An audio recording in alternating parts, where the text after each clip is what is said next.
Hi, everyone. We'll just wait a few more minutes until everyone shows up.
Hi, Sandra. I'm assuming we're waiting for a couple more people. Hello there. Can you hear me okay? Yes, perfectly. Okay, awesome. Yeah, I'm getting some text messages. It says they're not having luck signing in so far. It keeps asking for an email and a password. But just directly from the link that you guys sent, it should be fine, huh? Just click on that. Yes, and then they'll have to pre-register, and then they'll just enter their email address, and then once they do all of that, it'll pop up with the link. Perfect.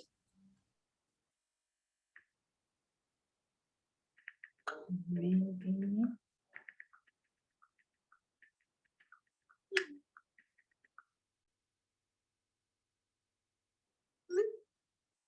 Okay. Let's try it. I think it's asking them to sign into Zoom with their email and password for Zoom. So let's try that. Yes. It's been a while since I've done a Zoom. We use a lot of Teams meetings, so we'll see how this goes for everyone. Cool. Thank you. The first one for 2021. Woohoo. Woo!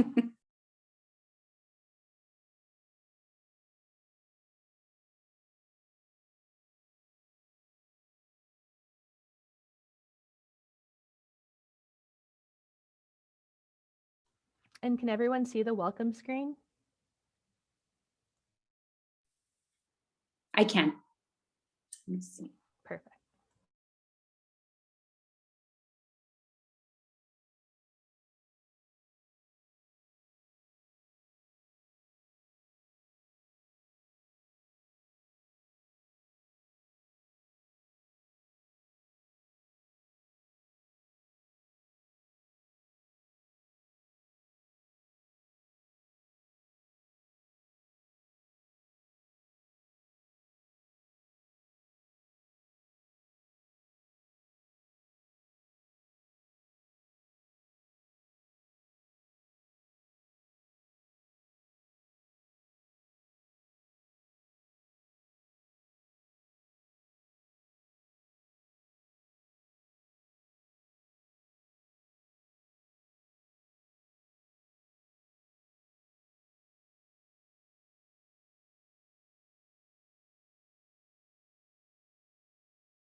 That's so weird. I guess there's there's a few people that are trying. Let me see. And I'm going to put the link. Let me see if I can put the link for the actual, just to get straight into the class in the chat. Okay. And I know like here I can click on participants and then it says on the bottom left, invite. I wonder if I can do that or do you have to do that? Try that? Okay. If not, I'll try it.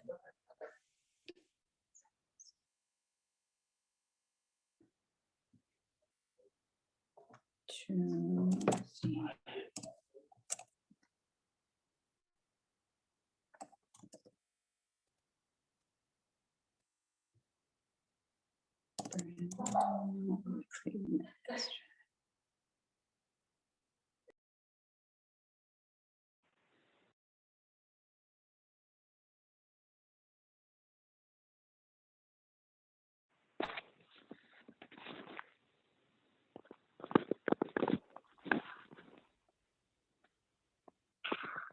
Hi there. Someone's joining us on the phone.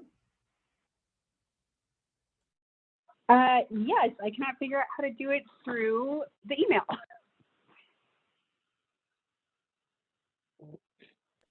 That's so weird. And I just sent you an invite through the phone. That's the one you Oh, clicked is on? this Sandra? Yes. Oh, I didn't realize that was you. Hey, I was like, who Yeah. am I talking to? So you just sent me another invite to the phone? Yeah, so we're all on and we can see the screen and Visit Las Cruces is on. But I try to invite you from the actual meeting. Okay, perfect. Let me hang up with you and I'll try. Yeah, try it again. Okay, bye.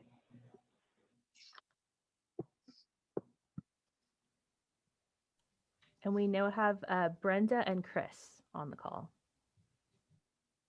Oh, wonderful. Yay. So I think Genevieve and Carl are the last ones.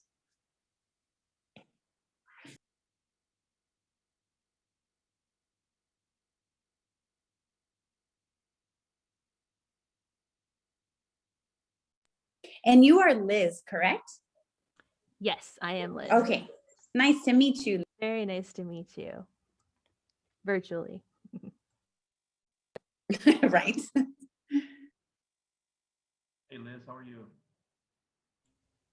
Great. Good to meet you too, Chris. Good to meet you. Hey, a quick question for you. Sure. My wife and I were both on under my login. Does she need to log in separately? No. What is your wife's name? Her name's Sandra. I'll just write her down so we have her on the list to get the certificate.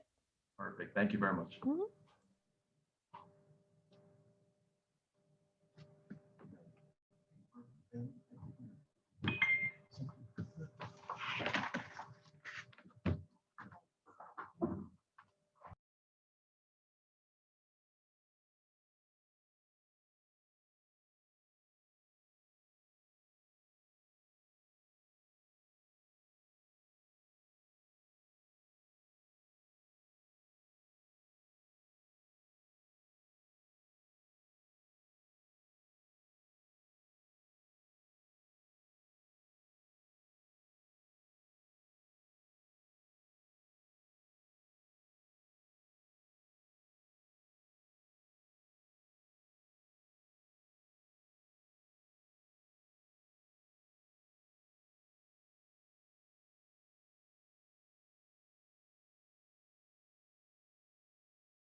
Carl did email us as well, so we sent him the link and just let him know. Oh, let him know that he could just log in that way too.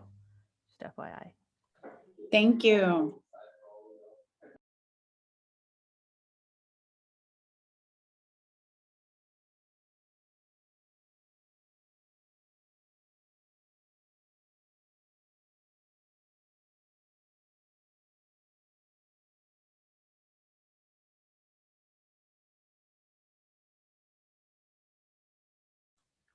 Chris, did you used to be a fire inspector for the city?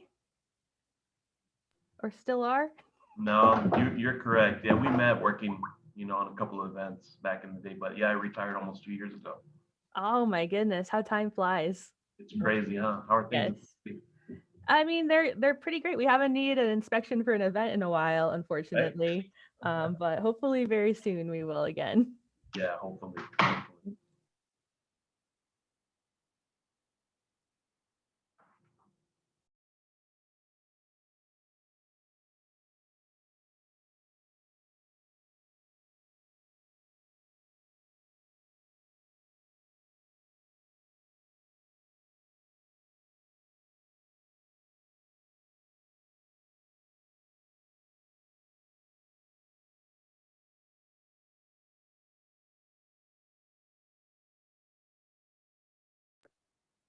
Yeah, Liz, for some reason, Carl and Genevieve and Kevin are getting a message that says it's for authorized participants only to sign in to join with an email authorized for joining this meeting. So that's weird. And I think they're using the emails that they signed up with anyways.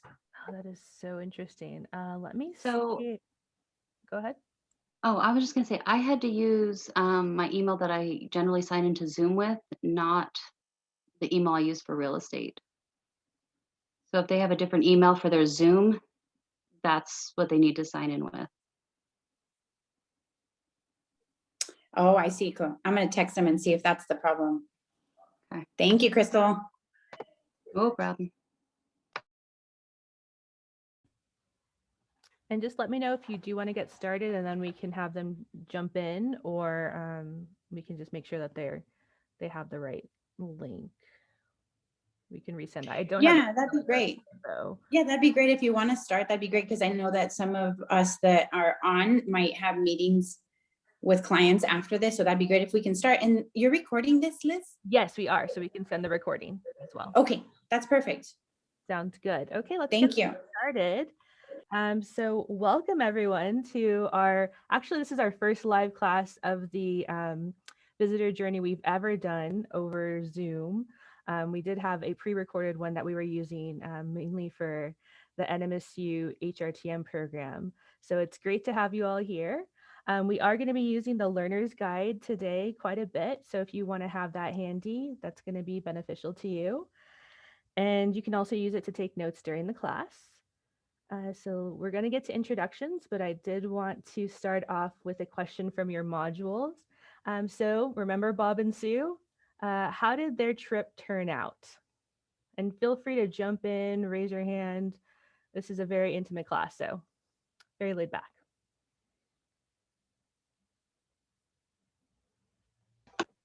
They seem to have a good time.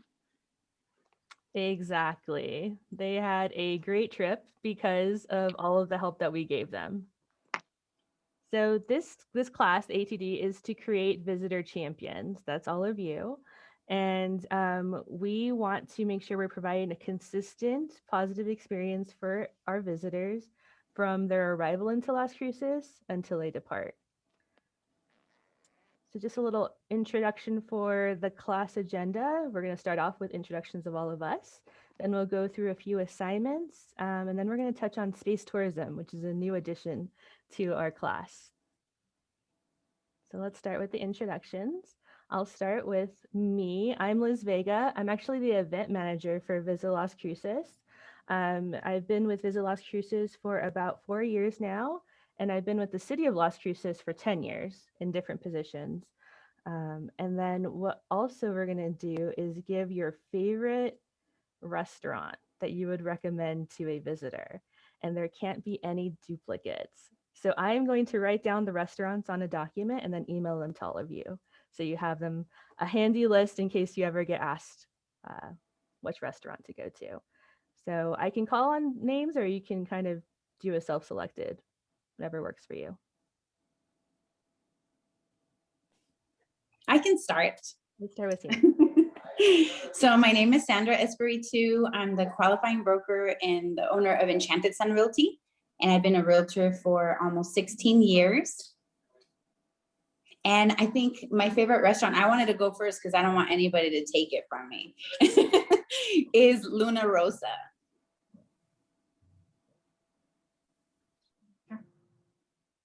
Excellent choice. And actually, I didn't go. So I'm going to say that my favorite restaurant is Paisanos, which is near Luna Rosa. So that's in Mesilla. And it is just, I've never had a bad meal there. So who wants to go next? We'll go next. I'm Chris Mount, associate broker at Enchanted Sun Realty. Recently retired from the city of Las Cruces. And I think my favorite restaurant would have to be, it's called El Sombrero. Hi, my name is Sandra Mount. I've been in real estate for almost 5 years. Came out of the beauty industry, so it's quite different. Of course, I'm at Enchanted Sun, happily. And my favorite restaurant, more so for visitors because of the experience, not because I think they have the best tacos, because my husband stole the best taco place, is La Costa.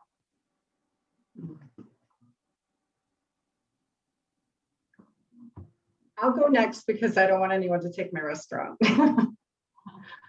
My name is Brenda Cleveland and I work at Enchanted Sun Realty. I've been a realtor for almost 3 years. And my favorite restaurant is DH Les Colmes, used to be St. Clair. And I think it's just next to Paisano, well, along with Paisano Cafe, I think it's one of the best or the best restaurant in Las Cruces. Ooh, very good choice. And you can do a wine flight there, which is not a bad thing. What's that? And you can do a wine flight there. Oh, yes, you can. Wine tasting. Very good. Wine flights, yes, they're awesome. Who's next? I can go.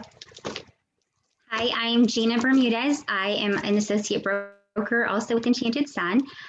March will be my 3rd year as a realtor. And I would have to say one of my favorite restaurants local is Salud out in Mesilla.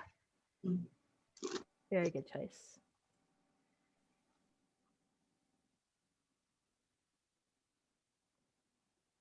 I'll go next. My name is Atilana Herrera. I've only been a realtor, maybe you can call me a rookie, only 4 months. My favorite restaurant is Las Trancas. I love chicken mole, and that's usually what I get there. I haven't been there in a while, so I'm definitely going to try the chicken mole next time.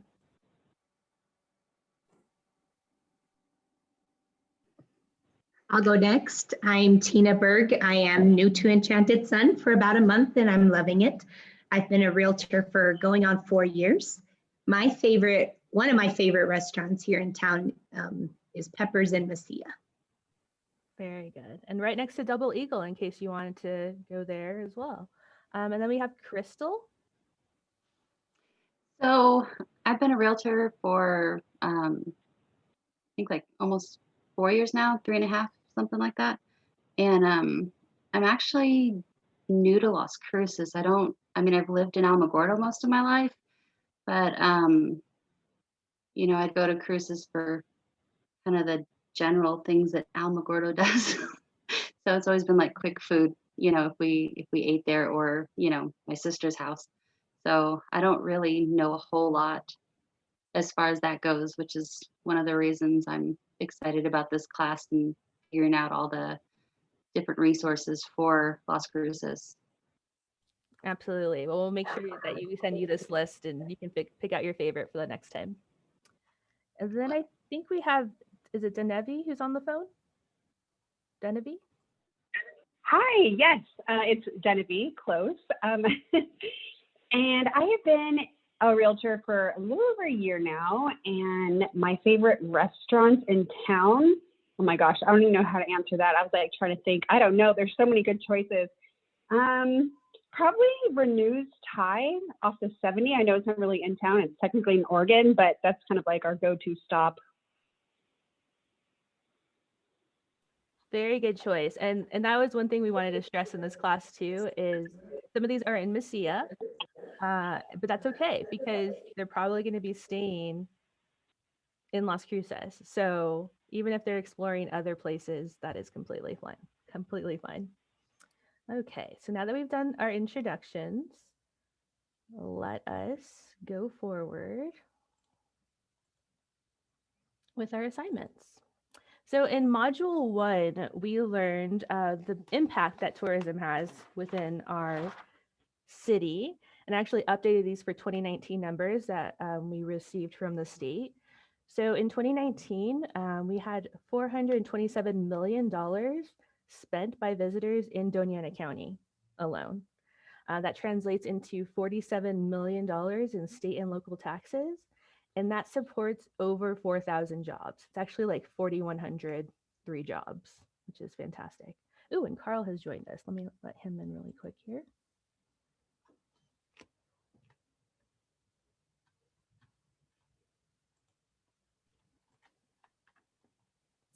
Hi, Carl. You're in. Sorry for the Wow. technical difficulties. Is it almost over? You're not that late. We just started. We actually just did introductions. So if you want to introduce yourself and tell us your favorite restaurant. Hi, my name is Carl. My favorite restaurant is the Thai food place up on 70, Renew's Thai. Very good. You actually had somebody else who chose that as well. So you're in good company. Who else? I'm going to say it wrong again. Denevi? Oh. Okay. And what I'll do is I'm sending a list of all the restaurants that were chosen, and you'll get that list. So you'll see what your coworkers liked as well.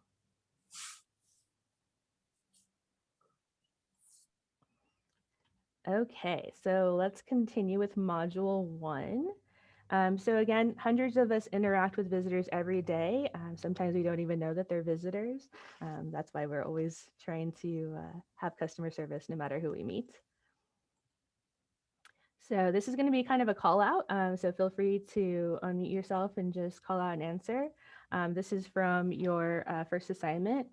How do you benefit from tourism?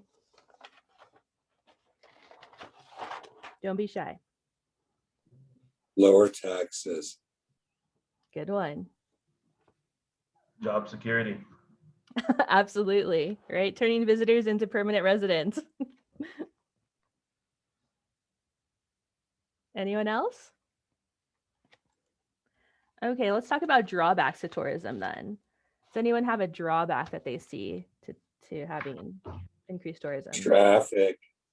That is a good one. There's during certain times of the year, there's quite a bit of traffic. You know when the Baton Memorial March is happening because there's just cars everywhere, different times of year, that kind of thing. Anyone else have another drawback?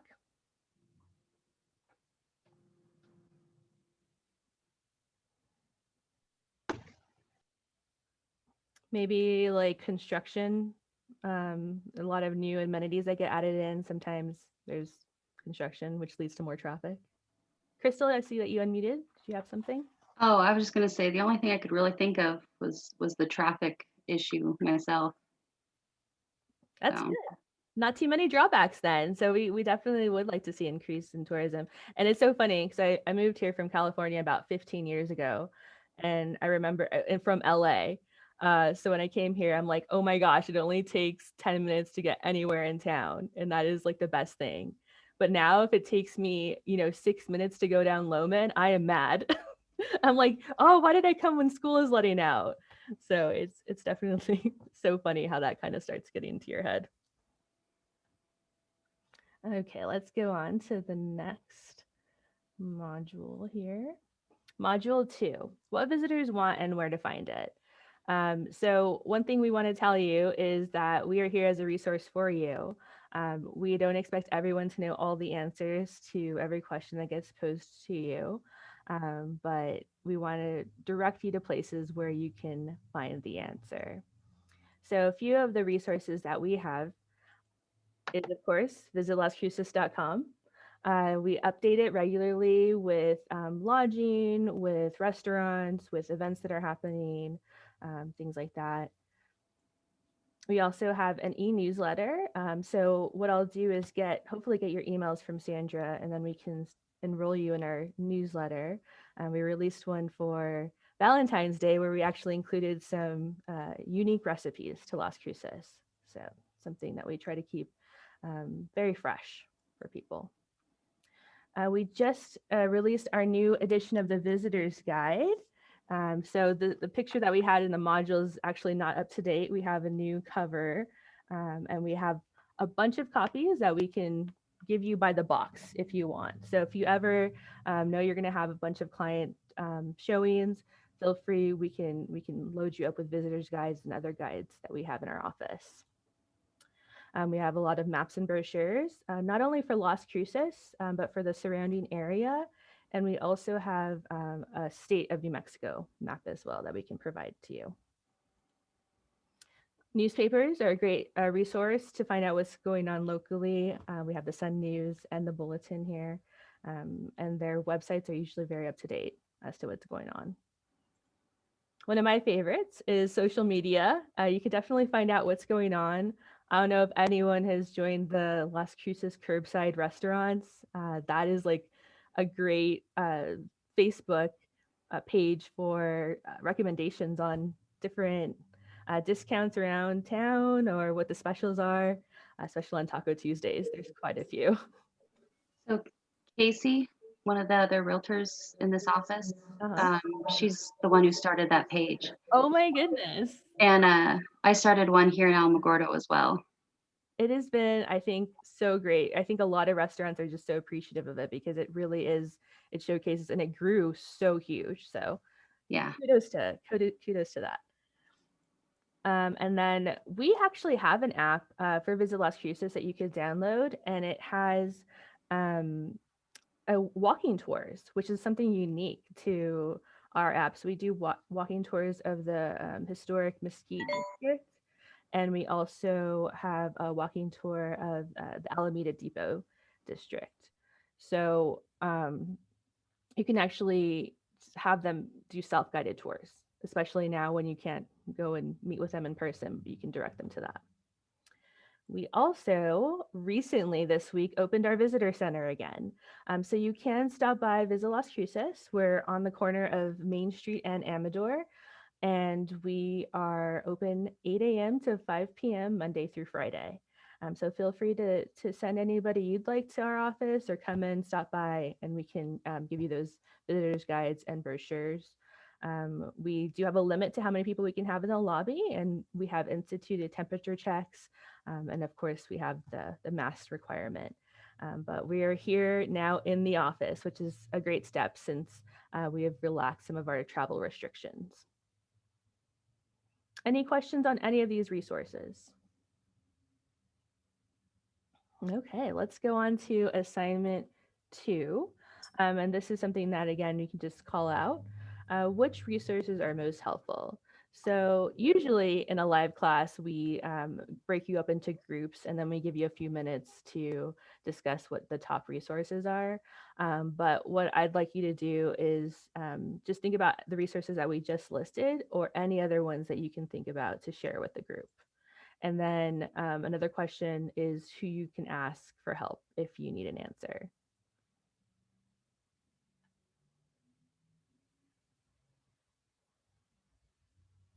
Looks like Chris has something to say. Or are you guys just chatting? Well, yes, number one, social media, since everybody is tuned into social media. The app, which I wasn't aware of, I think is a good resource. You are a good resource. And then who can we ask for help? That would definitely be you. Awesome. Thank you. And we do actually have quite a bit of people on our staff that any of us can help you, just in case I don't happen to be here. We have Sonia Benuelos. She's been with us for, I believe, almost 24 years. And before that, she was with the chamber. So she knows everything that is going on in Las Cruces at all times. And she's actually downstairs. So you'll probably meet her if you come to the lobby. But again, any of us can help you. And again, social media, very good. Anyone else?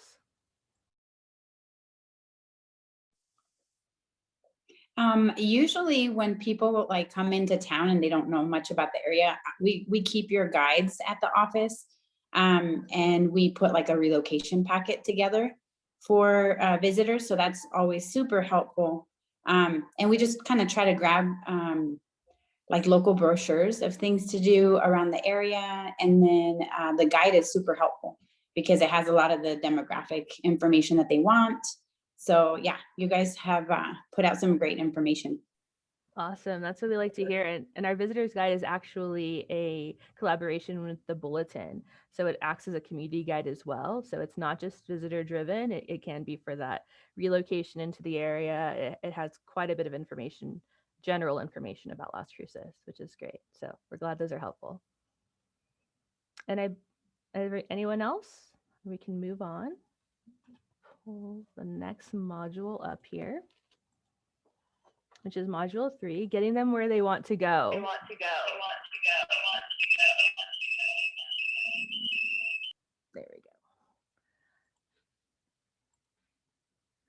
One of the first questions that you should ask when someone is trying to, or when you're trying to give somebody directions, when they've asked you for directions, is will you be walking or will you be driving? Some parts of town are definitely more walkable than others. So hopefully they do have access to a vehicle. But we also have information on our public transportation. So we have the Roadrunner Transit brochure in case anyone needs that as well. And there is a difference between knowing where it's located and being able to tell someone how to get there. And I think we've run into that. We've all gotten bad directions in our time, especially when we've lived here for so long and we know, oh yeah, turn right at the old Shims. Well, now it's called Taqueria Chavez, right? So people won't know where, oh no, it's actually Jake's Cafe. Sorry. So I believe that she is in now. Yes. Okay, perfect. So yeah, just making sure that you're giving them accurate directions. And a good way to do that is to have a map with you and to highlight on the map where they want to go. If you don't have a map, definitely write it down. Write down directions left and right. Some people are even bad about knowing north, south, east, and west. So left and right is definitely an easier way to do that. And then if you can, start walking them in the right direction. So especially here at the visitor center, if they're trying to locate Coaz Books, which is down the street, we'll actually walk them out points and take them to the end of the block, just so we know that they're going into the right direction. So if you can do that, that is definitely helpful. And this has, even if you're in a restaurant or in your office and someone wants directions to the restroom, taking that extra step of taking a couple of steps with them is so beneficial in the customer service experience. So something to remember there. So another question, what is a difficult place to give directions to? Does anyone have any ideas? You might have written this down in your learner's guide too.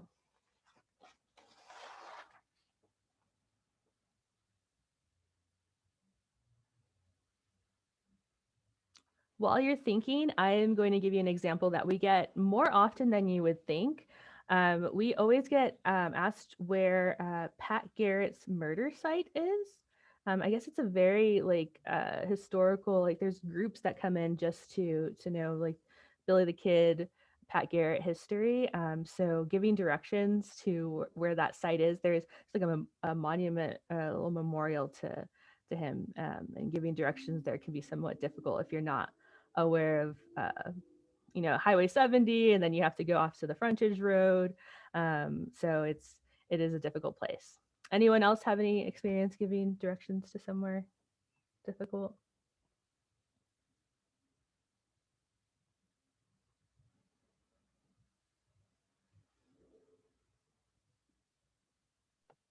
Everywhere at the moment. Right. And that is a really good point, is that when we're giving directions to places now, you have to make sure that they're open, or do they have temporary hours or some other way of reaching them. So very good point to bring up. We just opened this week, and I think a lot of people don't know that yet. So we're trying to get the word out in a myriad of ways. So good point.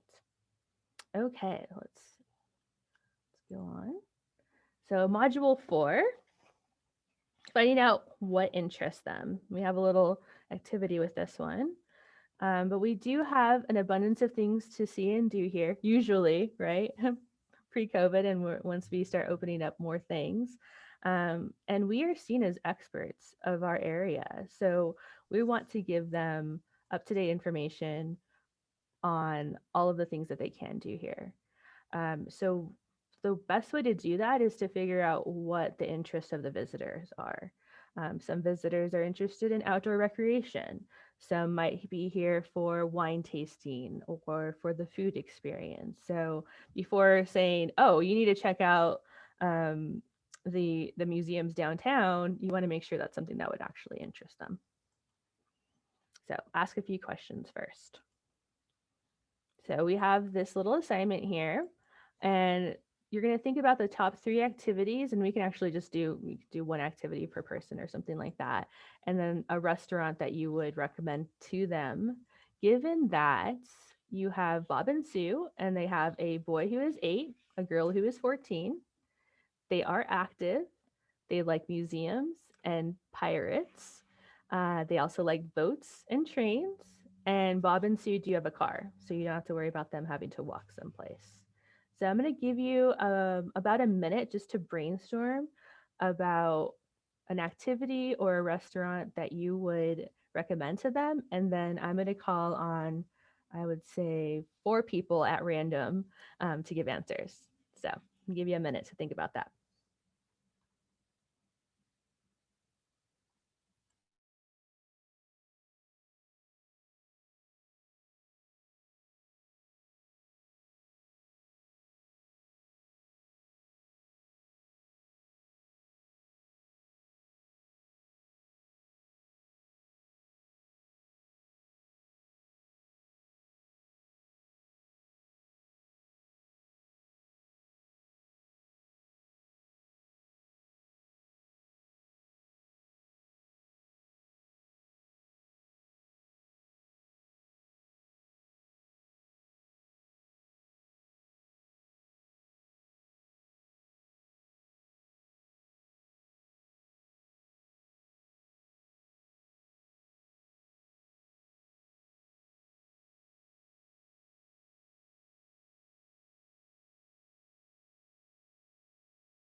Okay, it's been about a minute, so I am going to randomly call on Carl to give us either an activity or a restaurant that you think this group would enjoy.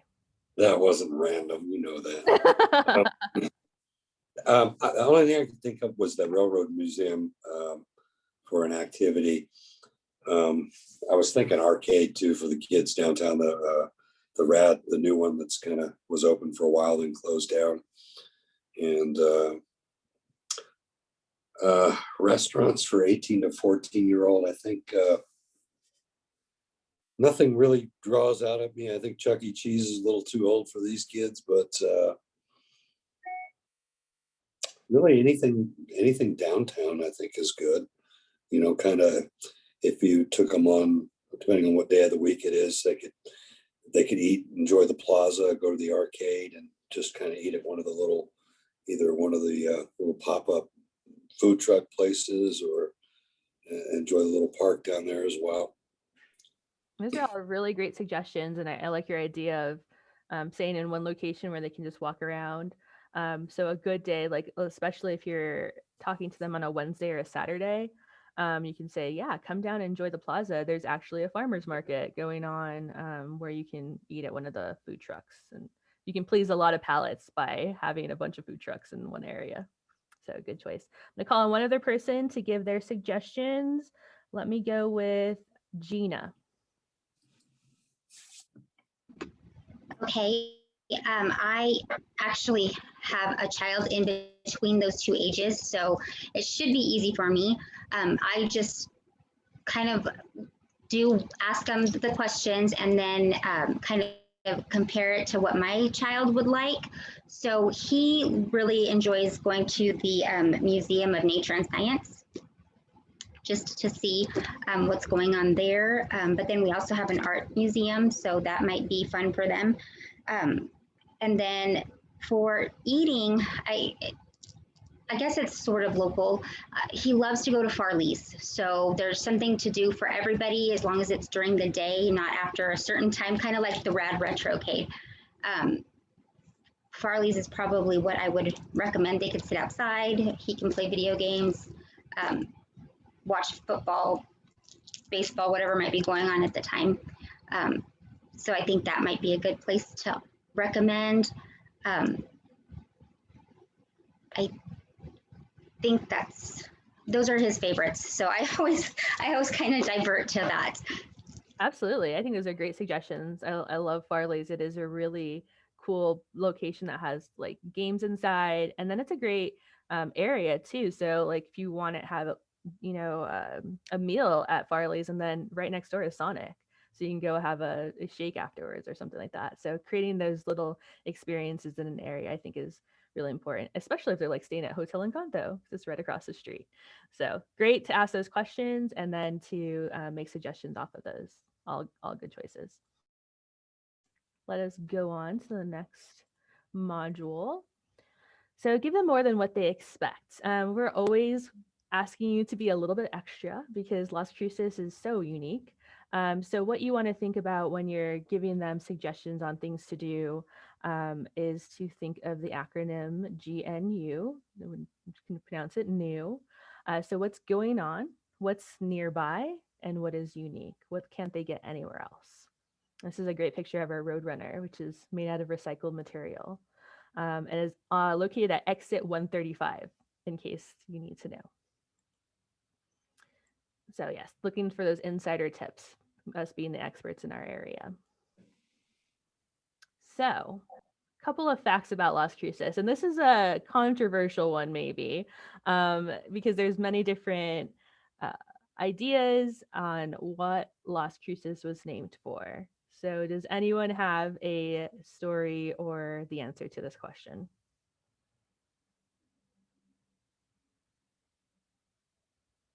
I think it might have been in one of the modules too, but that was one of the options for how it was named. I actually asked my husband for some help on this one.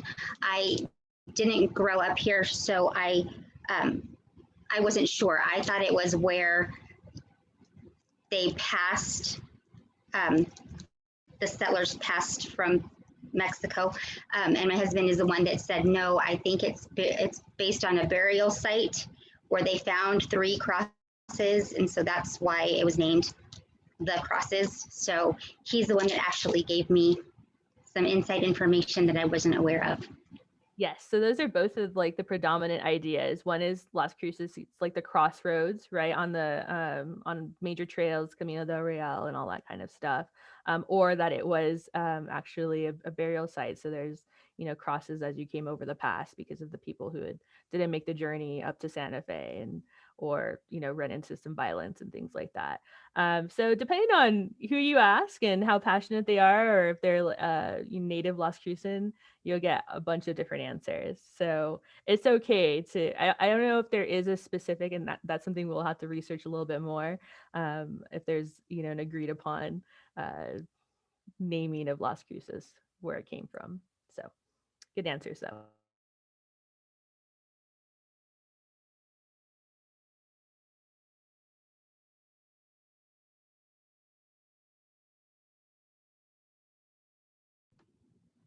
You're on mute. I accidentally muted myself. So the next part is some things that are unique to our area. And you'll see in some of the modules that we had some events listed that we no longer do. So we are working on updating that. But what are some other either events or attractions that are unique to Las Cruces? I think it's the farmers market. I know it's a lot smaller now because of COVID, but I've had family come here and when we didn't have this COVID going on and they loved it. There was just a variety of everything there. And Plenty of things to do for the whole family. That's a great choice. And then because the farmers market is downtown, you can also take in the museums that are there on a Saturday. And it is smaller now, but as restrictions start to lift, they will be able to expand more, this is great to hear. So we do work closely with the farmers market to make sure that they're always going to be around. What other unique things do we have in our area? White Sands is hugely unique to our area. That is a great choice, and it was recently upgraded to a national park, which is one of those things that people definitely check off their bucket list. So I love taking pictures of White Sands to conferences, and people are like, why are people sledding down snow in their t-shirts? And it's like, that's not snow. So good choice. Anything else? I think one of the other things that's kind of building momentum is the Space Festival that they have every year. I think this year was supposed to be the third one, but it got canceled, of course. So, and I know they're doing a lot of work with that to make that better every year. Absolutely. It's a week-long event in March usually, I think, or April. It's actually in April, and it will be virtual this year, so they will be having it. And it's usually in conjunction with Yuri's Night, which is April 12th. So it's usually on the week before or after April 12th. And right now it's just a group of local volunteers who are involved in the commercial space industry that put it on. But we definitely, as a city, try to help them out with different logistical aspects and things like that. So it'll happen for years to come. So the Space Festival, definitely unique to our area. Any other suggestions? I think I would say the Renaissance Fair. I remember when it very first started and it was not what it is today. And I've had some people come into town, and when I talk about the Renaissance Fair, they actually get very excited about that event. So it's something I will send them a reminder to when it happens again every year. Absolutely. I think it's usually around the first weekend in November that the Renaissance Fair happens, and they've been having it in Young Park, and I think it's over 45 years now. And that's put on by the Doñana Arts Council, which is a great, unique event to the area. Okay, these are all great suggestions. Let's go on to the next module, which is module number. Oh, we actually had another question here. What's a good place for a long, easy hike? I don't know if long and easy go together, but good place for an easy hike. Does anyone have suggestions for that? I think Dripping Springs. Yeah. When you both answer together and the same answer, you know that that's the right answer. So Dripping Springs definitely, because they have a multitude of different trails that you can use. The 3-mile one, longer one. So great choice so that you can have even multiple different levels of experience in the same area. Okay, let's go on to the next module. So engaging them every chance that you get. Module 6 is all about how engaging a visitor goes beyond just providing excellent customer service. Does anyone know, who can tell me what engaging with the visitor means? Does anyone remember this from the module?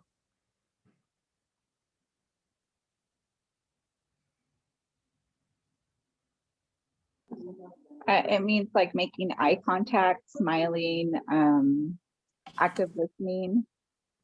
Yes. All of those things are making that connection with them, right? Engaging with them right in front of you. Great. And so creating that connection during every encounter results in a positive experience for the visitor and for you. You can really turn around a day with just a positive response or making that eye contact with them to show them that they matter to you. So, and never be afraid to try to help. Even if you don't know the right answer, if you can direct them into the right way and say, it's okay to say, I don't know, but let me look that up for you. So this is actually a little experiment in how to deal with a customer who is upset. So this was in the modules as well. Does anyone remember the first step in dealing with an upset customer? Stay calm. Exactly. Be calm. That's the best way to just have you both take a deep breath. Don't take it personally. What's the next step? Listen. Yeah. Oh, yes. Did I press the button? Listen. Yes, active listening, right? They want to make sure that you're paying attention to them. Don't interrupt them. What's the next step? Empathize with them. Exactly. Put yourself in their shoes and treat them the way that you would want to be treated or you would treat your family. Sometimes they just need somebody to empathize with them. Next step? Maybe resolve. Is that resolve it? It is. Resolve it. So own the problem. Take it from where they gave it to you until it's fixed. Even if you have to hand it off to someone else, follow up with it, right? Which is actually the next one. I gave that away. So follow up. Make sure that everything was resolved with that specific customer. So it'll go a long way for them to feel appreciated, that they were actually listened to. And what's the last step? This is an internal one. De-stress. Yes. So this is all for you. I mean, I think we've all had some upsetting situations with customers, and we've just had to step away before we take it out on the next person that we see. So de-stress, doing a little self-care, taking a minute just to be able to get ready to greet that next person. Great job, everyone. Okay, so this is definitely fitting for the times that we are in currently. What are some difficult questions to answer when dealing with visitors or consumers in our area?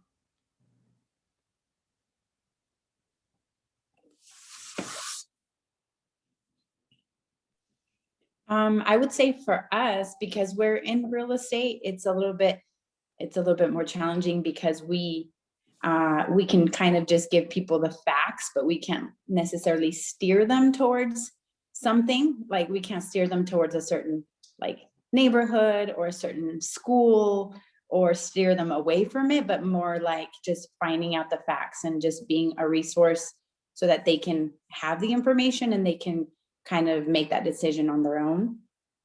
Yeah, that's a great way of putting it. I didn't even realize that. Yeah, you just want to present them with all of the information and then they have to take it to that next step from there.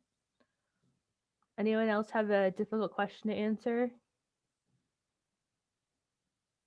I know one that we get a lot, especially recently, is how come that we can have a sports tournament in Arizona and in Texas, but not in New Mexico, right? There are certain restrictions that are beyond our control. And because each state is different, especially with the resources that we have during this pandemic, we are going to be coming open and having different restrictions than the places around us. So just being aware of what level we're currently at, which is right now Doña Ana County is the yellow level, which means the 25% indoor dining, outdoor recreation opportunities are expanded. Mass gatherings are now 10 instead of 5 or up to 80 vehicles. So just being aware of where we are, and even if they need more information, there's plenty of websites that I will send to you all that you can look up easily to see where we are on the different levels. I get a difficult question sometimes, and that is, why is a visitor center closed on weekends? Oh, that is a great question. And it is something that we did play around with, especially when we were in our old location on Water Street, being open on Saturdays during the farmers market. And that's something that I will definitely bring back to our group to see if there is a potential to have openings on weekends, because we do see obviously visitors that come. Yes, and I've heard that quite a few times, and you know, I get it because we have a lot of people passing through like during the weekends, and they're like, well, where can we get information if it's closed? And I'm like, well, I really don't know the answer to that. Definitely. And currently, since we're not open right now, but potentially will be in the future, but if they are visiting the center, we have a static display outside with the visitor guides, and sometimes a few other local brochures, so they can stop by and pick those up off hours. And we also have a kiosk that's located right outside that has like lists of restaurants, and we're in the process of updating that so it'll kind of actually just mimic our website and be a lot more user friendly. So stay tuned for that. But I am definitely bringing that suggestion up the chain. So stay tuned for that. And then we have companion to this question is the difficult situation and the solution. And we kind of talked about that a little bit, especially like with our restrictions that are different than other states, and just letting them know that each state is handling this pandemic differently depending on what the state of their resources is, and trying to, instead of saying all these things are closed, well, these things are open and these are the things that you can push them to. Our New Mexico Farm and Ranch Heritage Museum is reopened. So that's also a great place to send visitors who are wanting to know more about our local culture and heritage and things like that. So any other questions on this particular assignment? Okay, we're moving on to the last module, which is we all make a difference to them. So visitors encounter a lot of us while they're here. So you saw in module 7 that they are on a journey from the time they arrive until they depart. So does it matter if they have one bad experience as long as the rest of their trip is good?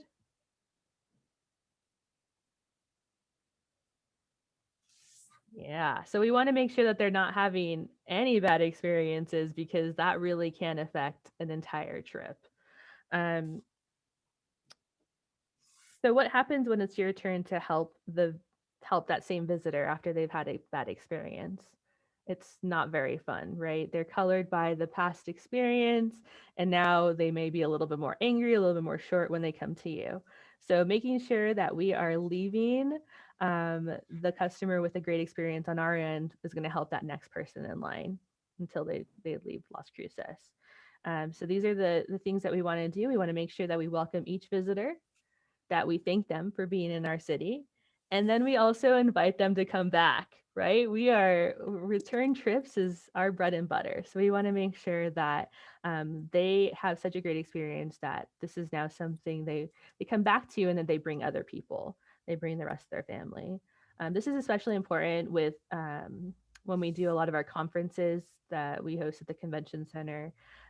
We want to make sure that they come for a conference and they have to be here, but then that they feel that there's enough to explore that they want to come back and bring their family for a road trip or something like that.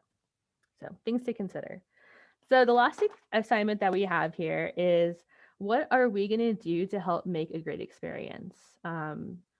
So I'm going to call in a couple of people randomly. Carl, I'm just kidding. I'm not going to call you again, to say what they will do to make a great experience the next time they come in contact with either a visitor to the area or someone that they're doing business with. Let's start with Chris. I haven't heard from you in a while. And Sandra. I think most, and Sandra. Oh, you said Sandra? I actually was going to just say Sandra first, but I was like, you know what? Chris and Sandra. I think just the most important thing is being sincere in your engagement with your guest, client, customer. I think that goes a long ways. Understanding their expectations and just trying to deliver upon those expectations. Very good. That's a great thing to think about. I mean, we are not New York City. We are not San Francisco. We are Las Cruces. So we have different things to offer than other places. So knowing those expectations and yes, being sincere. Great. Okay, now Sandra, it's your turn. I mean, I don't know. I think we're all talking about that, the genuine and authenticness of it, because people can really feel that. Maybe asking them where they're from, what brought them to Las Cruces, and then of course ending with, we hope they'll come back and visit again. Great. Yeah, definitely. I like the word authentic too. We actually were trying to use that on some billboards that we were working on for our arts and cultural district, which is located in the original town site, which is downtown Mesquite, that area. And that was the word that they wanted to use, authentic, because we want to make sure we are like genuine in our offerings to Las Cruces. Yeah. Great. Okay. So I just muted myself and then I didn't mute myself. Let us go on to the summary. So, a strong tourism industry equals a better quality of life for us. Like Carl said at the beginning, lower taxes too. That's a side benefit. It's great. So, we have a lot of resources at our disposal and we can use them to get an answer for any question that comes to us. Or you can always call us or email us. Be open and welcoming with all visitors. We've kind of hit on that through all of these modules, and that it's a team effort. I mean, obviously, we can't meet everyone that's coming into Las Cruces. So spreading this message of being a visitor champion is something we're trying to do within the city of Las Cruces, with our partners all over and private industry. And actually, tomorrow we have a class with the Farm and Ranch. So our state partners as well. And we're all proud of Las Cruces, right? I mean, I was just spending about 5 minutes looking. We have these great windows in our visitor center, and those mountains look especially beautiful today. And the clouds are like kind of rolling in a little bit. It really is a land of enchantment. So I don't know. I've been here 15 years and I still am not tired of it. So I think that people see that in us too. Everyone's always saying how welcoming and friendly we are. And I think that's because of just the beautiful place we live. So I just wanted to touch, this is our newest section. This is space tourism. So just some information about things that are happening, have happened, and are coming up.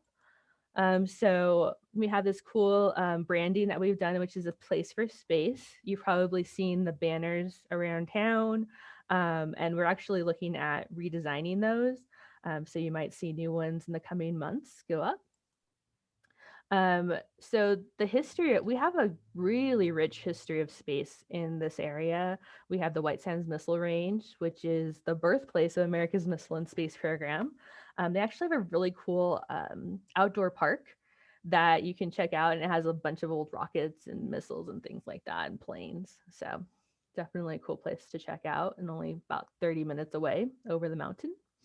The first image of Earth from space was taken there October 24th, 1946. So that like iconic image that you see of Earth was taken here.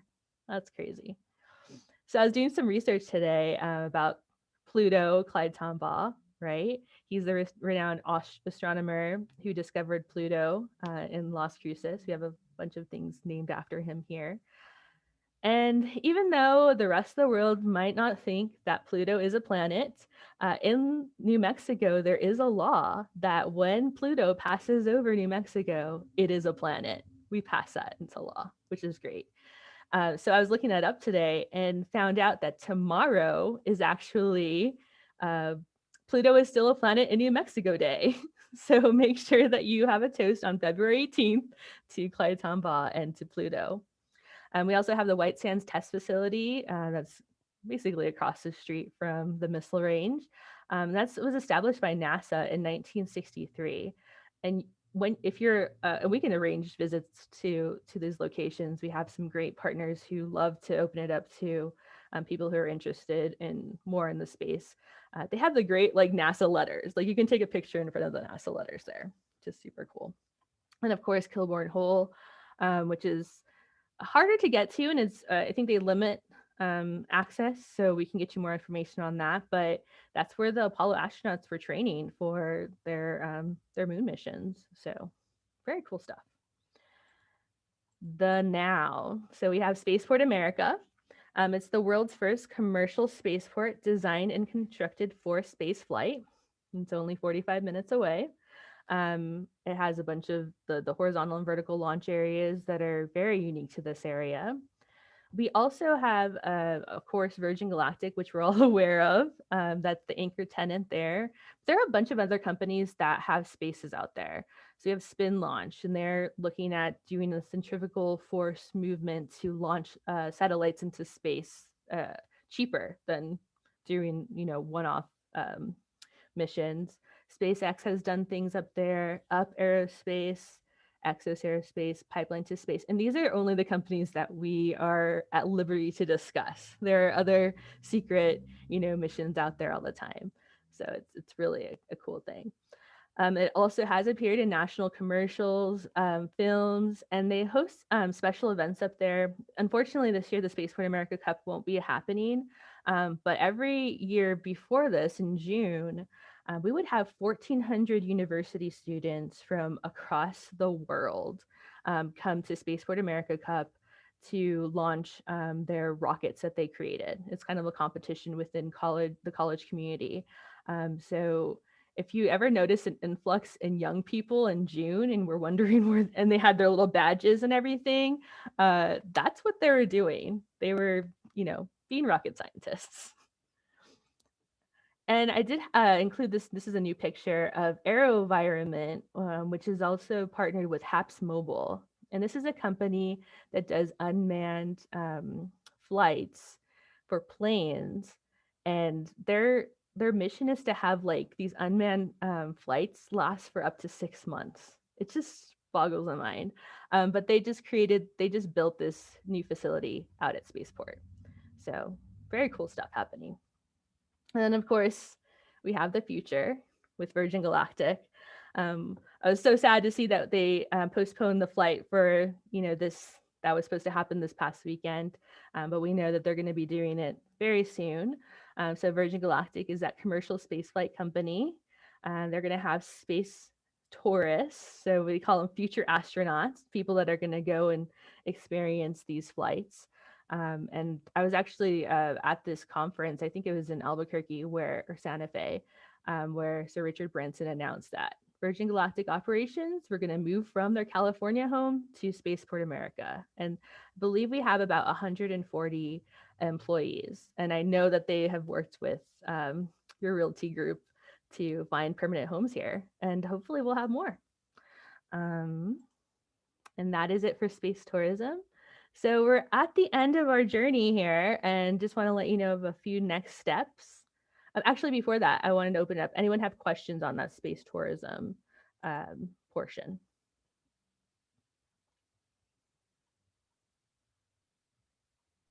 Do you know, Liz, if they're doing spaceport tours right now, or is that shut down for COVID? It is shut down for COVID. Yeah.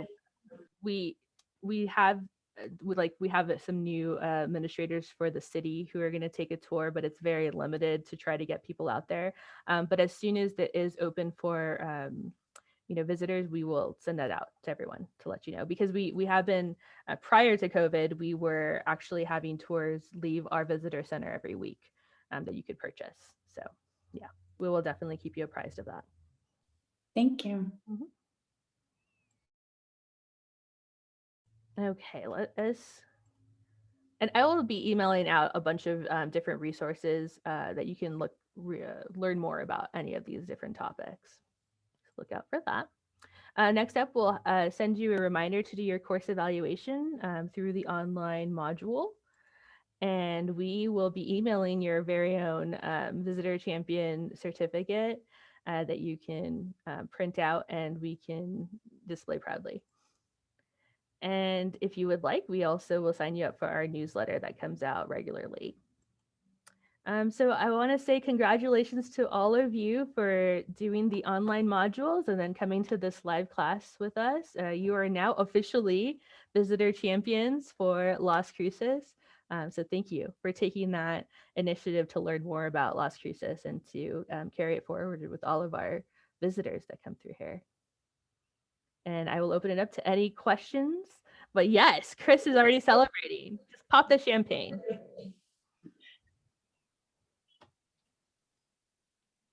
Thank you. Anyone have any final comments? What'd you guys think? It was great. I hope you Very informational.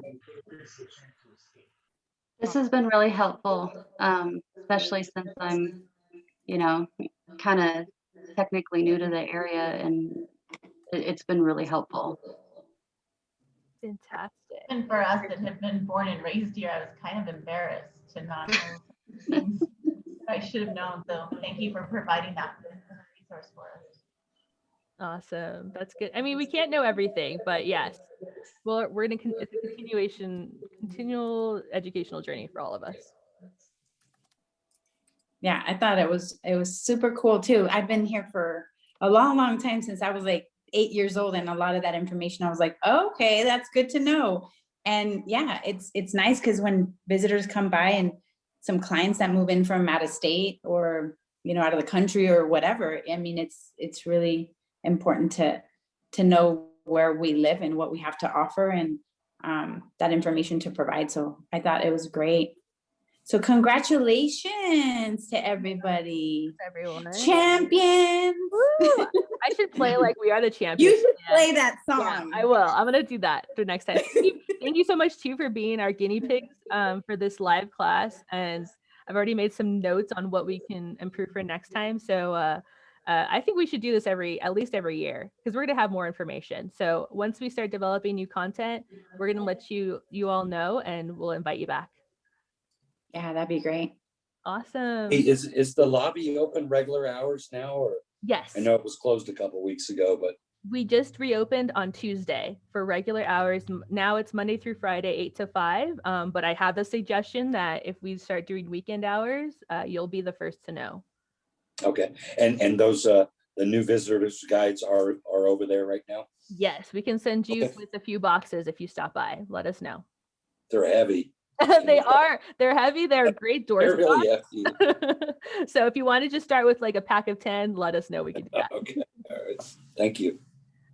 Well, thank you, everyone. And I know you all are very busy, so I will let you go. But of course, anything that you need, my email address is right there. Sandra has all my contact information. Contact us for anything that you need. Thank you, Liz. Thank you. Thank you, guys. You're welcome. Thank you. Thank you. Bye. Bye.